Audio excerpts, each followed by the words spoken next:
Halo brosis.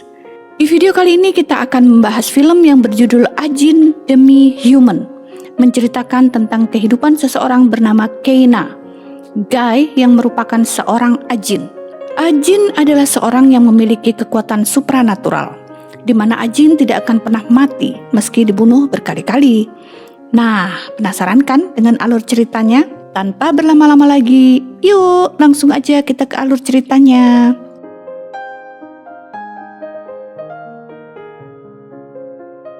Film diawali dengan diperlihatkan karakter terutama dari film ini, yaitu Keina, Guy yang ditabrak oleh sebuah truk.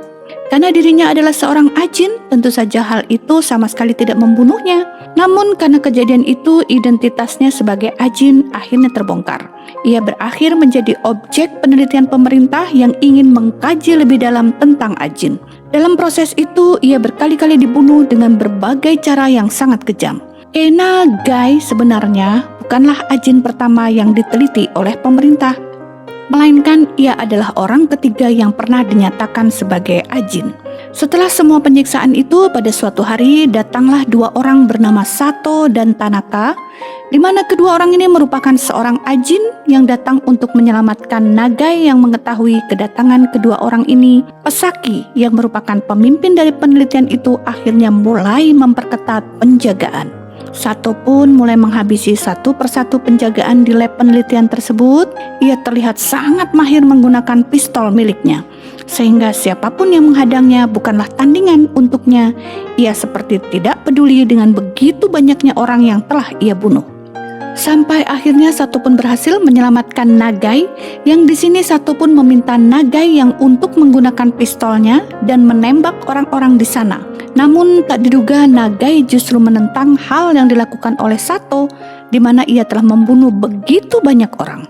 Nagai pun akhirnya kabur bersama perawat-perawat lainnya. Kemudian Sato pun mengejar Nagai dan berhasil memojokkannya. Ia pun mengeluarkan sesuatu dari dalam dirinya yang bisa disebut dengan hantu, di mana setiap Ajin pasti memiliki hantu tersebut. Hantu Sato dan hantu Nagai akhirnya terlibat dalam pertarungan. Di setelah pertarungan itu, Nagai akhirnya berhasil kabur dengan melompat dari atas gedung. Setelah kejadian itu, Sato dan Tanaka pun berpura-pura keluar dari gedung penelitian dan membongkar semua kekejaman yang dilakukan oleh pemerintah terhadap Ajin di depan para wartawan. Ia menyuarakan kepada pemerintah agar Ajin bisa diberikan tempat yang layak untuk hidup. Di tempat lainnya, Nagai akhirnya bisa selamat dan sampai di rumah seorang nenek yang tinggal seorang diri. Di rumah nenek itu menjadi tempat bagi Nagai untuk bersembunyi sementara waktu. Di waktu yang sama, Sato kembali mengancam pemerintah untuk segera memberikan hak untuk Ajin. Ia mengancam akan menyerang gedung kementerian. Di balik semua itu, Sato sebenarnya sudah menyimpan dendam yang cukup lama terhadap pemerintah, di mana ia pernah menjadi objek penelitian selama 20 tahun. Selama 20 tahun itulah Sato harus merasakan kesakitan dan kematian berkali-kali. Di sisi lain, sembari bersembunyi, Nagai juga berlatih mengendalikan hantu miliknya dan terus memantau keadaan dari laptop miliknya. Setelah itu, Nagai pun pergi untuk menemui adik perempuan yang berada di kota. Setelah beberapa lama, penyerangan pun akhirnya tiba. Tanaka datang dengan persenjataan lengkap dan berada di atap sebuah gedung. Sementara di depan gedung kementerian, satu kepolisian juga diperintahkan untuk berjaga di sekitar gedung tersebut. Selain itu, puluhan wartawan juga memadati area di sekitar gedung sejak pagi hari. Yang tanpa diduga oleh siapapun, Sato menyerang gedung kementerian dengan menggunakan pesawat yang ia terbangkan dan menghantam gedung kementerian. Setelah semua kekacauan itu, Sato pun ditembak berkali-kali tanpa henti, karena itu adalah satu-satunya cara untuk bisa menangkap Sato. Namun tentu saja Tanaka segera membantunya dari kejauhan. Ia menembaki satu persatu polisi yang menahan Sato. Karena hal itu, Sato akhirnya sadar dan langsung melakukan serangan balik sampai akhirnya tempat itu pun dipenuhi oleh mayat polisi yang bertugas di sana. Semua orang menyaksikan kejadian itu melalui monitor masing-masing. Sato pun mengatakan kepada pemerintah untuk memberikan wilayah Tokyo sebagai tempat untuk Ajin, dan jika permintaan itu tak dikabulkan, maka ia akan mencuri gas beracun dan menyebarkannya di seluruh wilayah Tokyo sehingga semua masyarakat Tokyo akan mati.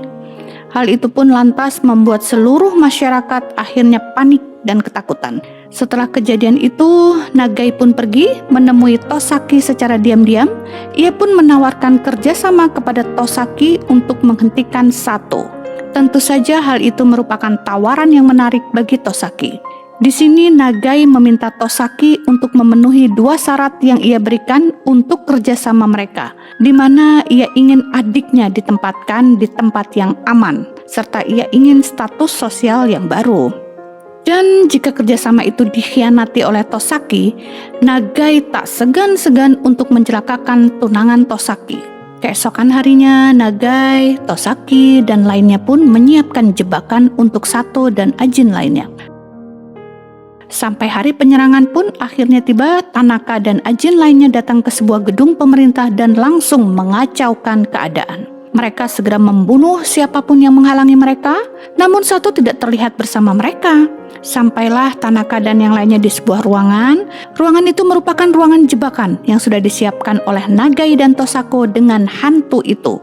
Tanaka dan yang lainnya tak akan bisa melihat apapun kecuali kabut hitam di sekitar mereka. Dengan begitu, para penjaga pun bisa dengan mudah menembakkan bius ke arah mereka. Tempat lainnya, Sato terlihat mendatangi sebuah pabrik kayu. Tak disangka, ia datang dan berniat untuk menghancurkan dirinya dengan menggunakan alat penghancur kayu. Jika diperhatikan, Sato datang ke pabrik itu dalam keadaan tangan kirinya yang buntung, yang ternyata potongan tangannya telah dibawa oleh Tanaka, sehingga saat ia mati, ia akan muncul di tempat potongan tangannya berada. Dan benar saja, setelah membunuh dirinya, Sato akhirnya muncul di dalam ruangan tempat tangannya berada. Karena dirinya yang menjadi semakin kuat, Sato menjadi tidak terkendali. Ia pun segera menyelamatkan Tanaka dan yang lainnya serta bergegas menuju tempat penyimpanan gas beracun. Setelah mendapatkan gas beracun itu, Sato segera menghubungi Nagai. Ia meminta Nagai untuk datang ke suatu tempat dan menyaksikan gas beracun itu akan diledakkan. Nagai yang melihat mayat dan rekan-rekannya akhirnya pergi dan menemui Sato.